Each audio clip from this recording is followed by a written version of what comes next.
pang balita, nanawagan si Pangulong Aquino sa Association of Southeast Asian Nations na palakasin ang pagresponde tuwing may kalamidad. Ayon sa Pangulo, kailangan palakasin ng ASEAN ang Humanitarian Assistance Center nito na binuo mula sa ASEAN Agreement on Disaster Management and Response. Ang ulat mula naman sa aming kasama, si Marie Peña Ruiz ng Radyo ng Bayan.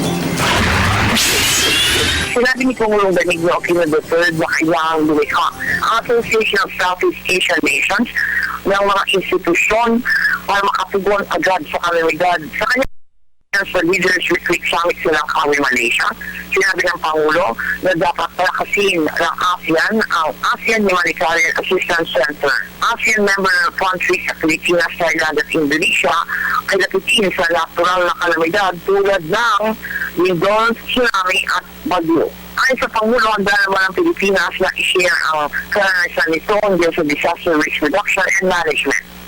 Na-institutionalize ng Pilipinas ang pre-disaster risk assessment kung saan nag-aambagan ang mga national agencies upang matiyak ang mapapanahon at epektibong mga paraan sa pagtugon sa mga disasters upang mabawasan ang pinsala sa buhay at ganoon din sa property. Ipinaalam ng Pangulo sa kanyang kapwa ASEAN leaders na nag-develop ang Pilipinas ng Disaster Risk Financing and Insurance Strategy.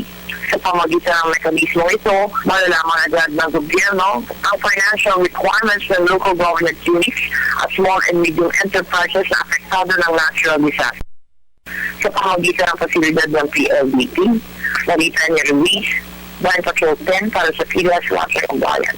Nagulat mula sa Langkawi, Malaysia, konektado ka.